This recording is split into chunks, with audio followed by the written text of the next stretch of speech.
ભગવાનના ઐશ્વર્યની અંદર આ એક ઐશ્વર્ય એવું છે કે તે વખતે પણ સુરવીરતાથી જ ખબર ન પડે એમ પોતે નીકળી ગયા. જ્યાં સુધી રહ્યા ત્યાં સુધી કાંઈ દૈહિક રૂપ રંગ રાગ ને એની અંદર મોહિત થઈને રહ્યા નહોતા.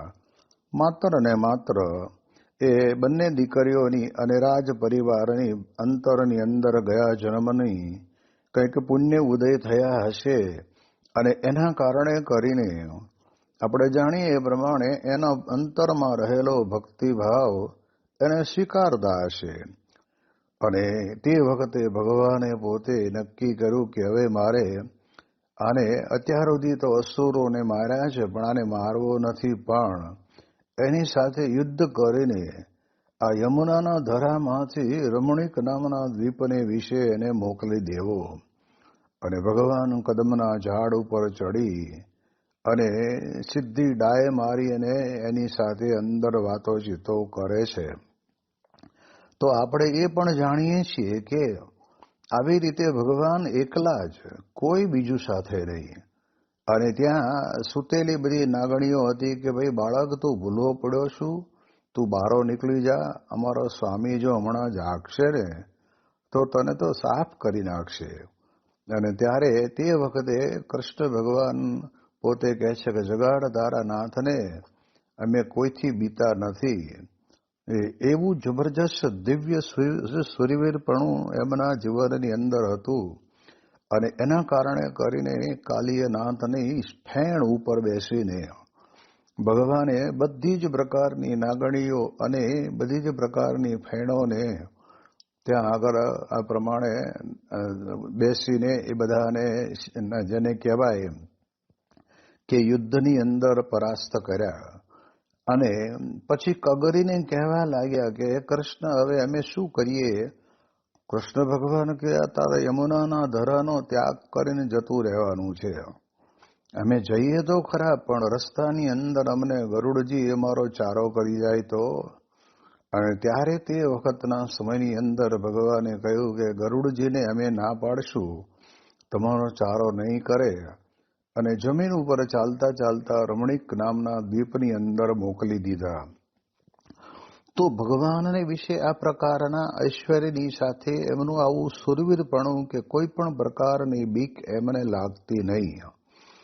અને એટલે જ આપણે જાણીએ છીએ કે જ્યારે રૂક્ષ્મણીને એનો પત્ર મળ્યો અને તે વખતના સમયની અંદર લેવા માટે કહેતા કે અને ત્યાં આગળ રથ લઈને જ્યારે જાય છે ત્યારે જાણીએ તો ત્યાં તો બધા મોટા મોટા યોદ્ધાઓ બધા આવેલા. કારણ કે રૂક્ષ્મણીના વિવાહનું નક્કી કરેલું રૂક્મીએ તો દમઘોષનો દીકરો જે શિશુપાળ એની સાથે નક્કી કરેલું. અને એની અંદર તો બધા મોટા મોટા મહારથીઓ પણ આવેલા. એ બધાને ખબર પડી કે દહીં દૂધને માખણ ચોરનાર કૃષ્ણ આ લગ્નની અંદર કેમ આવ્યા, એને કોનું આમંત્રણ હશે? પરંતુ ભીષ્મક નામના રાજાને ભગવાન કૃષ્ણનો મહિમા હતો એટલે એમણે ઉતારા આદિ બધી વ્યવસ્થા કરાવી. અને જ્યારે રૂક્ષ્મણીએ લખ્યા પ્રમાણે એ માતાજીના દર્શન કરવા માટે જાય છે અને તે વખતે પ્રાર્થના પણ કરે છે કે હે માં, ખરેખર મારે તો ભગવાનને વરવું છે, નહીતર તો જીભ ગરડીને મરું, પણ દમઘોષનો દીકરો જે શિશુપાળ તેને ન વરવું. એવી સાચા હૃદયની પ્રાર્થના કરેલી હતી. અને ત્યારે આ બધા જ મોટા મોટા યોદ્ધાઓ ત્યાં આવીને ઉભા હતા કે આમાં લગ્નની અંદર ભંગાણ ન નાખે તો સારું. અને ત્યાં તો ભગવાન કૃષ્ણ પરમાત્મા બધા જોતા રહ્યા કે રૂક્ષ્મણીનું રૂપ કેટલું સુંદર છે. એ રૂપમાં મોહિત થયા અને ભગવાને કાંડું પકડી અને રથની અંદર બેસાડીને પોતે ત્યાંથી આ પ્રમાણે નીકળી જાય છે.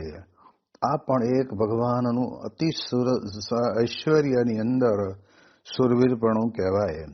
એટલે એ દ્રષ્ટિથી આપણે વિચાર કરીએ તો ખબર પડે કે ભગવાનના જીવનની અંદર આવો સૌજ્યનો ગુણ હોય છે. ભગવાન સ્વામિનારાયણ માટે પણ આપણે જોઈએ તો આપણને ખ્યાલ આવે કે ડૉક્ટર સ્વામી ઘણી વખત વાત કરે છે કે 11 વર્ષનો એક બાળક પોતે પોતાના પરિવારથી છૂટો પડીને અને સરયુ જેવા નદીના નીરની અંદર જ્યારે પોતાનું શરીર તણાતું મૂકે ત્યારે આપણે વિચાર કરવો પડે કે કેટલી જબરજસ્ત એમનામાં સુરવીરતા હશે. સાથે કોઈ પણ પ્રકારની વસ્તુ નહીં, કોઈ પણ પ્રકારનું સાધન નહીં, કોઈ સાથે ભૂમિઓ નહીં, અને રાત્રિના સમયની અંદર ઘર પરિવારના બધા જ સૂતા છે અને ત્યારે મહાદેવજીના મંદિરની અંદર નમસ્કાર કરીને એ પોતે જ્યારે નીકળે છે ત્યારે તે વખતે એ સરયુના નીરની અંદર તણાતો મૂકતા ક્યાંના ક્યાં નીકળ્યા. અને પછીનો સમય તો કેવો બધો એ વનવિચરણ દરમિયાનનો ભયભીત સમય હતો. ગમે તેવું હોય ને તો પણ એને પોતાના મનની અંદર ભીતિ તો લાગે જ, કારણ કે દરેક વ્યક્તિના જીવનની અંદર ઓછા વત્તા પ્રમાણમાં એક ભય પડેલો જ છે. અને એમાં જો સાચો સુરવીર હોય ને તો પછી કહે છે કે એ લેશ માત્ર એનાથી બીવે નહીં. જ્યારે વન વિચરણ કરતા કરતા કરતા બદ્રીનાથ કેદારનાથ જતા બદ્રીનાથ ગયા ત્યારે તેના પૂજારી વર્ણિના ચરણારવિંદના ચિહ્ન જોઈને તરત જ પોતે અભિભૂત થયા.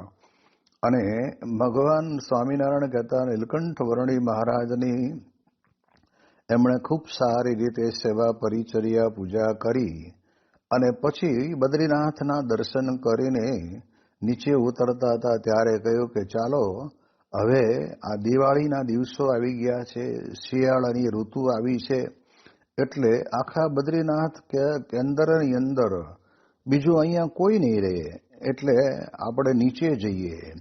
અને ત્યારે નીલકંઠ પ્રભુ એમ કહે છે કે આપણે નીચે નહીં, મારે તો ઉપર જવું છે.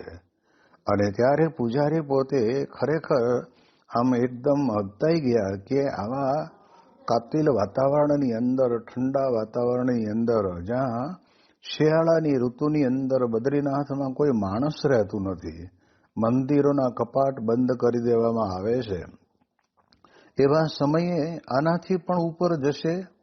એટલે એમ સમજીને તે વખતના સમયની અંદર એમને પણ ખબર પડી કે આ બાળક કોઈક દૈવી શક્તિ હોય એવું લાગે છે.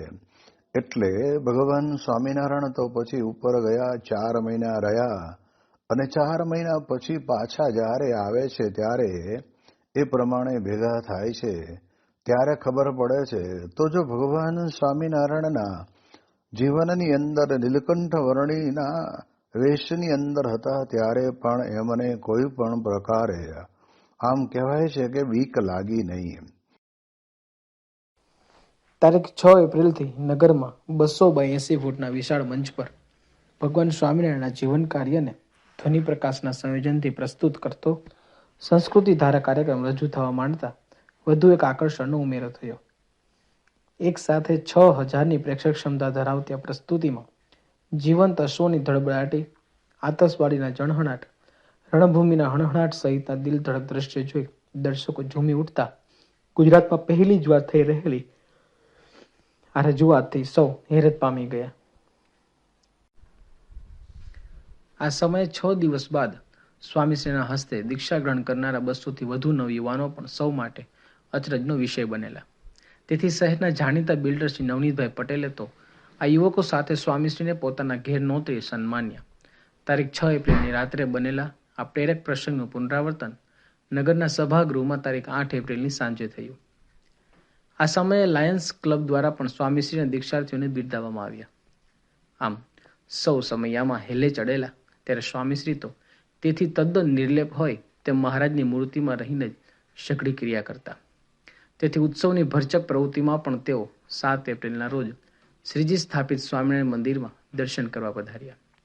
અહીંથી પાછા વળતા તેઓ નરનારાયણ ભુવનની ચાલીમાં છેક 4થા માળે રહેતા જયંતિભાઈ કોઠારીના ઘેર પહોંચવા તૈયાર થયા. પરંતુ ચાલીના સાંકડા અને સીધા ચઢાવવાળા દાદર ચડવામાં પડનારી તકલીફ જોઈ સૌએ તેઓને વાર્યા. ત્યારે સ્વામીશ્રીએ જણાવ્યું, જયંતિભાઈ આપણા માટે રોજ દાદરા ચડ ઉતર કરે છે, તે આપણે એકવાર એમને ઘેર ન જઈ શકીએ? સ્વામીશ્રીના સ્નેહની બારાક્ષરીમાં ગણતરીના આંકડા કંઈક જુદી જ રીતે મંડાતા. તેથી તેમાં સઘળું સવડું જ પડતું. તે ઘડીએ પોતા સારું પરિશ્રમ ઉઠાવતા સ્વામીશ્રીને જોઈ હરિભક્તોને થઈ આવતું કે આપણે તો સ્વામીશ્રી માટે કશું જ કર્યું નથી. આ વિચારથી તેઓ પણ સ્વામીશ્રીને સર્વસ્વ આપવા માટે તૈયાર થઈ જતા.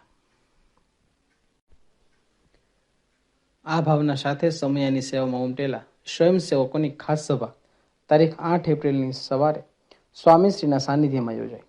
ગુજરાતમાં 19 અને પરદેશનું એક ક્ષેત્ર મળીને કુલ 20 ક્ષેત્રોના 10,000 સ્વયંસેવકોએ આ સભામાં જિલ્લાવાર સ્થાન ગ્રહણ કરી લીધેલું. ચારેક ઓર સેવાનું સૂર પૂરી ફરી વળ્યું ત્યારે તેવો માહોલ પ્રવર્તી રહેલો. સ્વામીશ્રી પધારતા જ સૌએ ઊભા થઈ ગુરુ પ્રણામ કર્યા. તે ઝીલી આશીર્વાદ આપતા સ્વામીશ્રીએ જણાવ્યું, તમે બધાએ વચન અધ્ધર ઝીલ્યું છે. વાતો કરતા તે પ્રેક્ટિકલમાં મૂકીને આવ્યા છો. તમે લોયાનું વચનામૃત સિદ્ધ કર્યું છે. ઉત્સવમાં જે આવે તેની મહિમાપૂર્વક સેવા કરવી. આવનાર ગુણ લેશે તો સેવા. ખેતરની નોકરીની ઘણી ગરમીઓ સહન કરી છે, તો આ ગરમી સહન કરી લેવી. આ સેવાથી મહારાજ બધાને અક્ષરધામની પ્રાપ્તિ કરાવશે. સ્વામીશ્રીના સ્નેહ સંબોધનથી સૌમાં અખૂટ બળનો સંચાર થઈ જતા એકે એક સ્વયંસેવક ઉત્સવના મુખ્ય દિવસોની સેવા માટે કટિબદ્ધ બની ગયા. તારીખ 9 એપ્રિલની સવારે સ્વામીશ્રીને નગરમાંથી નિકટવર્તી સંત નિવાસ પરીક્ષિત વિદ્યા વિહારમાં જવું હતું. પણ નગરમાં ઉભરાયેલું કીડિયારું જોઈ નારાયણ ભગતે કહ્યું, સ્વામી, આપણે બહારના રસ્તેથી જઈએ એટલે ગીર્દી નહીં નડે. ના, અંદરના રસ્તેથી જઈએ. અંદરથી જઈએ તો હરિભક્તોના દર્શન થાય ને તેમને મળાય. સ્વામીશ્રીએ નિર્ણય આપ્યો. તેનો વિશિષ્ટ હેતુ સાંભળી સૌ દંગ રહી ગયા. મહાત્મ્ય મોટું મનમાહી જાણેના ભાવથી એક એક ભક્ત નિરખનારા સ્વામીશ્રીના સાનિધ્યમાં તારીખ 10 એપ્રિલથી દ્વિશતાબ્દી મહોત્સવના મુખ્ય દિવસનો પ્રારંભ થઈ જતા દેશ વિદેશના સત્સંગીઓથી નગર ખીચોખીચ બની ગયું. છપૈયાપુરમ ઉપરાંત અમદાવાદમાં સત્સંગીઓના મકાનો તેમજ વાડીઓ, ધર્મશાળાઓમાં પણ સૌનો સમાવેશ કરવામાં આવ્યો. છતાં ઘણા તો સભાગૃહમાં સૂઈ રહેતા.